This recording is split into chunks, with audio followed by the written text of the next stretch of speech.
Hello mga kamama! So for today's vlog, we'll be cooking. Guess what na naman? Is ano? Is a tik-tik.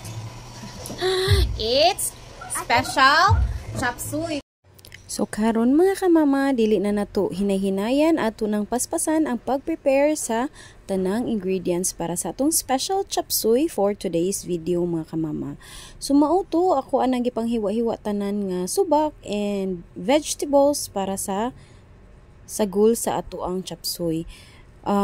Kani nga mga sagol mga kamama special ni for me kay naa siya cauliflower. Kay tagsara ko makapalit og cauliflower, it's because of the very expensive yang presyo.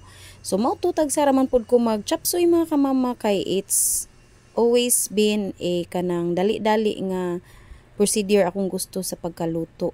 Kay you know na kamama, I have a lot of things to do like working at home, and then working at the office. So mauto kung magluto jud ko og mga ingon ani nga kinahanglan jud nako i-prepare tanan mga ingredients, it takes time yun mga kamama. So pasensyain na gyud inyong mga kamama, tagsara gyud kaayo ko makaluto og like mag-prepare gyud ko og taud-taud nga procedure like mga ingon ani. I think nagluto ko ani mga 1 hour and a half kay mag-prepare sa ingredients. Gusto jud ko limpyo na siya tanan before ko mag-start og luto mga kamama.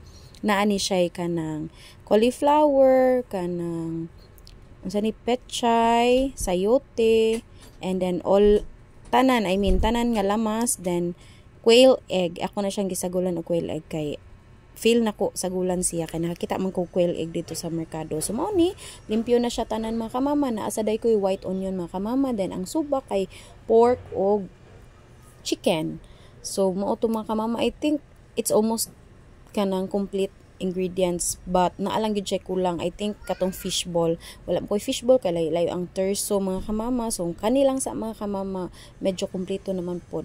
Mulami ra lagi ni mga kamama, salig lang. So mao to mag-start na inyong kamama. Ato anang gipasiga ang butane, gipa fire na nato. So ato ang ang ako ang giuna mga kamama is kadtong taba sa baboy.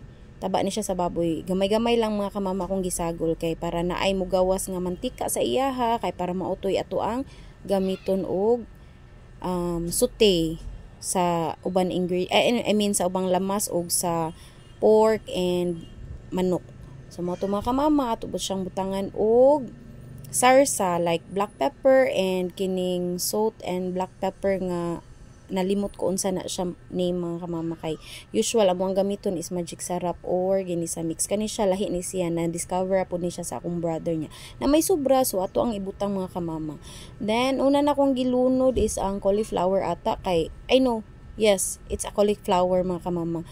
It's because dili kayo ko sure kung unsa joy iuna aning kung magluto ta og kanang kaning chop suey mga kamama. Kay dili man gud ko always makaluto og chop suey mga kamama. Nang naglibog ko kung unsay ako iuna, ang carrots ba, sayote ba, or ang cauliflower. So since ang cauliflower dili kay ko makapalit ani niya, so ako lang sad siyang giuna og luto niya. Gibutangan to nako gamay nga tubig, then gifollow na nako ang sayote and kining carrots kay di ko ginahan ang carrots malata mga kamama, di ko ginahan mo kaon. So mao to gilunod na nako tanan ingredients, apil na ang mga lamas, then sarsahan na pud nako magic sarap kay gamay ra man tong nahabilin ganiha mga kamama.